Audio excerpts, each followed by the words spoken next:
5 Super Bowls, 4 championships. That's as good as anybody's done in the NFL during that tenure, so it's a pretty impressive run. Well, yeah. I mean, we're very pleased to be where we are, and I like our organization right now. I think we're set up to have some more success in the future, and hopefully the ball will bounce our way. It certainly did bounce our way last year, particularly at the end of the season and in the playoffs. But you've been very, you know what, you've stayed the course, and I think that says something. You have been very much an organization that sticks with personnel, sticks with people, and I think that shows a lot of continuity works well in the NFL. You don't get a lot of continuity. You've shown it here, especially with Tom Coughlin in the last 8 years. Continuity, I think, breeds some success in organizations. Well, I think that's right, particularly in the NFL, Mike. That's one thing I've learned in this business, having been around it all my life. Is the worst thing you can do is be impatient and make quick decisions, based on pressure from the media or pressure from the fans. You have to have a conviction that you have the right people working for you, and then you have to give them a chance to do their jobs, and you've got to be able to stay with them when things aren't going quite so well. And fortunately, we've been able to do that. And I never lost faith in Tom. I mean, I knew he was a good head coach. I knew he could win for us. It was just a question of us providing him with the right players and getting a break here and there and being able to stay healthy. And fortunately, we've been able to do that. And obviously, we're very pleased the way things have turned out. I like to see this time for Tom because Tom's been a favorite of mine for many years since his first stint here. And watching him at the Garden over the winter at the Ranger playoff game, he has now reached an iconic status here, which shows you what happens, how fickle the fans are now. Because of 2 championships in 4 years, he can't do anything wrong. I mean, now they adore him. That's right, and I just think back to the middle of last season when we lost 4 games in a row, and we're sitting there at 6-6, and everybody's calling for his head. And now he's thrown out the first pitch at baseball games. Yep. He's calling riders up at the Belmont. He's all around town doing these things, and it's great to see him do that because he deserves it. I mean, nobody works harder than he does. Nobody wants to win more than he does. And he deserves all of the acclaim. What is the trait that you guys saw that was? I know he was a favorite of your father's and yours. What was the trait that you saw that so impressed you in Tom Coughlin, even in his first stint here?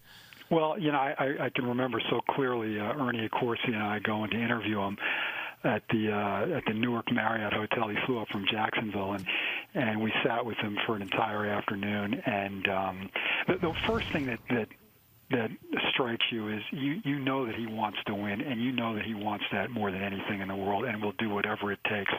That's going to be his sole focus, and that was something that was very important to me. I wanted somebody that wanted to win as badly as I do, and that was a trait that you could see in him right away. He obviously had the football smarts and the experience, and you knew he was going to bring some discipline to the team, and those were all characteristics that impressed us so much. And listen, it wasn't always smooth sailing. I mean, there were some issues early on, and he made some changes to his approach to things. And he realizes that you can't rule by fear and intimidation anymore. That just doesn't work with today's players. And I think he's definitely adapted over the years, and he understands what it takes now to win championships, and that's pretty obvious. And how about a move now when you look at it? One of the real big figures in New York now, and you'll see that in the vote when they vote the top 25 personalities, is obviously Eli Manning. Anybody who wins 2 Super Bowls and is an MVP and does what he's done. But I mean, think about it. You guys made a bold move. You had a feeling. You had an idea about it. You had a thing you wanted to do. You had a direction you wanted to go in. You made the move. You pulled off the deal. You made your move for Eli Manning, and look how that has paid off for this franchise. Yeah, if you had told me back in 2004 for that draft that it would have worked out like this, would have been doing handstands, I think, in the office. But it was a risky move in the sense that it always is risky to trade away that many draft picks, particularly at the quarterback position. But we just felt at the time that if you have a chance to get a franchise quarterback, you have to take it because they're so rare, and you have so few opportunities to add somebody like that. And it was not an easy decision. It was one that even my father was against initially, because he had such a strong feeling for Kerry Collins, who had played so well for us, and it kind of resurrected his career. And he knew that if we made all these moves to get Eli and bring him in here, that was going to be the end of Kerry Collins. And but I just felt like, and Ernie, of course, he felt very strongly also that this guy had a rare talent and was worth taking a chance on. Although, interestingly enough, I mean, we went right till the last day or two before the draft trying to decide between Eli and Ben Roethlisberger, who obviously has been a great NFL quarterback as well. And they've both been brilliant, yeah. They've both been brilliant, and really the decision came down to one guy played in the SEC, the best conference in the country, and the other guy, played at Miami of Ohio against obviously lesser competition. So let's go with the guy who has played with better competition. He also was on a team at Ole Miss that didn't have a tremendous amount of talent, and he kind of carried that team on his shoulders. So we just felt like he was the better pick for us. But obviously, either way, they both ended up being great players. Talking with John Mara, obviously, as we look back over the 25 years, the Giants and the Yankees have dominated in terms of, and the Devils have been very, very impressive too. But of course, in the two big sports, the Giants and the Yankees have both had such great runs during our tenure with FAN. When you think about it, Eli has developed and has blossomed so dramatically and has really made such huge strides now and in the last 4 years.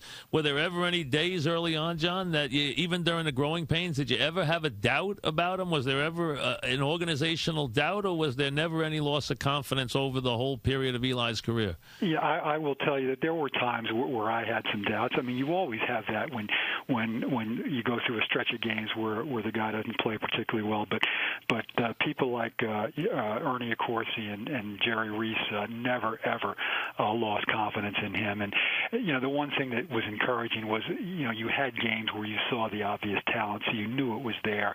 It was just a question of him putting it all together. But I remember telling this story the other day. I can remember so vividly the first minicamp practice that Eli was here for, and he just had a terrible day throwing the ball on the windy practice field out here. It was going all over the place, and he was surrounded by media and cameras and everything, and I remember thinking to myself, I hope it gets better than this, because we just gave up, half the franchise to get this guy, and he's throwing the ball all over the place. And really, it wasn't until the second half of the 2004 season when he got into the games, and he really struggled at first, and then we had that final game of the 2004 season where we beat Dallas at home. He takes us down the field at the end of the game to win the game, and that just sort of kicked off his career for us. And he certainly has had some ups and downs since then, but I'll take my chances with the ball in his hand at the end of the game every day.